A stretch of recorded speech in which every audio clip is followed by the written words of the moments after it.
When you think of small hatchbacks, the Mazda 2 and Toyota Yaris come to mind. More often than not, they can be the first or last car that you buy. Both cars have recently been updated with more tech and features, and today we're going to see which ticks the box for two very different car buyers.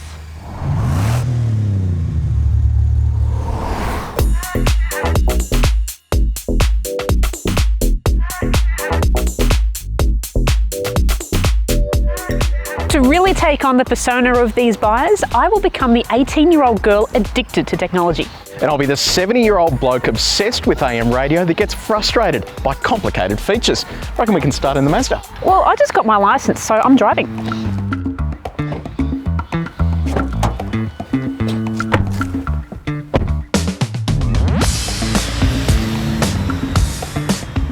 Mandy, you're 18, you want to buy a new car and you're looking at the Yaris and this Mazda 2. What are the key things you're looking for? How easy my phone connects to the car. This has got two USB ports, which is really good, whereas the Yaris only has the one. With the infotainment systems, they're both great, but both don't have Apple CarPlay. But one really cool thing about the Mazda 2, it has heads-up display, which means I can see how fast I'm going without having to look off the road, which is especially handy because I haven't been driving all that long. Most importantly, is the infotainment system easy to use? Yes, it is. So it's operated through MZD Connect through the dial down the center console here.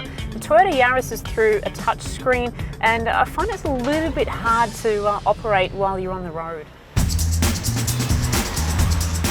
If you were my granddaughter, I'd want you to have the safest car possible. Does the Mazda 2 have all the latest safety tech? It's got stacks of airbags, Paul. It's got stability control, it's got autonomous emergency braking, and for a first in the small car segment, it now has blind spot monitoring and rear cross traffic alert as standard. So Mandy, while some parents are going to help chip in to first buy the car, you're going to have to pay to run it throughout the year. How much does this thing cost to service? It's actually not too bad, Paul. Over a year, it costs about $280. Now that's pretty good. It is more than the Yaris, but the Yaris needs to be serviced twice a year, where this is only serviced once, and they all end up being about the same. Yeah, good point. So Paul, what's it like back there in terms of comfort? I don't have my ankles around my ears, which is good news. I've got plenty of knee room, plenty of headroom as well, and it's actually a really comfortable place to be. It is a little jarring when we go over bumps, but I could see myself sitting here for a longer distance drive. It's comfortable up the front as well. The Mazda 2 is zippier than the Yaris, even though it's got the same engine capacity, and it's got a more modern gearbox too with a 6-speed auto. It's especially handy when you're driving around in the city or in suburban areas like this. The Achilles heel of all young drivers is reverse parking. What's it like in the Mazda 2? Well, the Mazda 2 has the reversing camera, and as you can see on the screen, it's really clear. It's got the grid lines and parking sensors, which the Yaris doesn't have. Look at that, textbook perfect.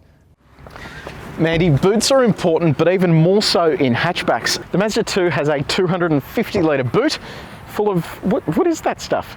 My beach stuff. Right, well, more importantly, the Yaris fits my golf clubs, which don't fit in the Mazda 2, and that's partly thanks to the 286-litre boot capacity. It's about 10% more than the Mazda. Okay, so in terms of a hatchback, the difference is quite big.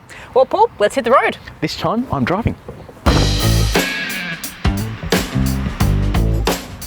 So we've driven the Mazda. Now, I know, Paul, you didn't get to drive it, but how is the ride in the Yaris? This is a lot firmer. It doesn't feel as polished as the Mazda, but I'm more concerned about the engine. Even though I'm hard of hearing, this thing is really loud, and that's partly due to the 4-speed auto. What makes it even worse is the fuel consumption, 6.4 litres per 100 kilometres for the Yaris. It's about 20% more than the Mazda. That's a lot for a hatchback. Paul, it seems like the interior in this is way more dated than the Mazda. You're not wrong, and that infotainment system looks like it could have been modern when I turned 60. Not only that, it's 6.1 inches compared to 7 inches in the Mazda, and while it does have my beloved AM, it's missing the extra talkback channels on DAB+.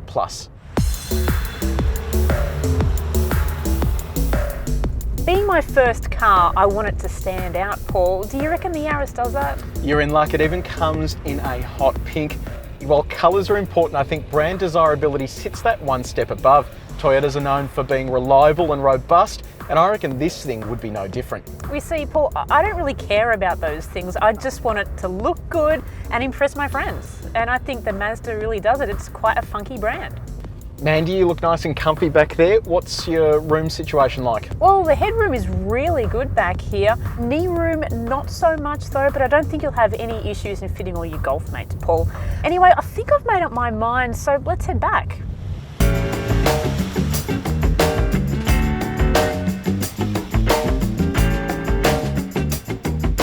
While our personas weren't that convincing, the winner clearly was. That's it, the Yaris has a bigger boot, but the Mazda 2 trumps it in every other way. It's more efficient, it's cheaper to run, and it is loaded with features. For all types of buyers, there is little reason you'd choose the Yaris over the Mazda 2. Sounds good to me.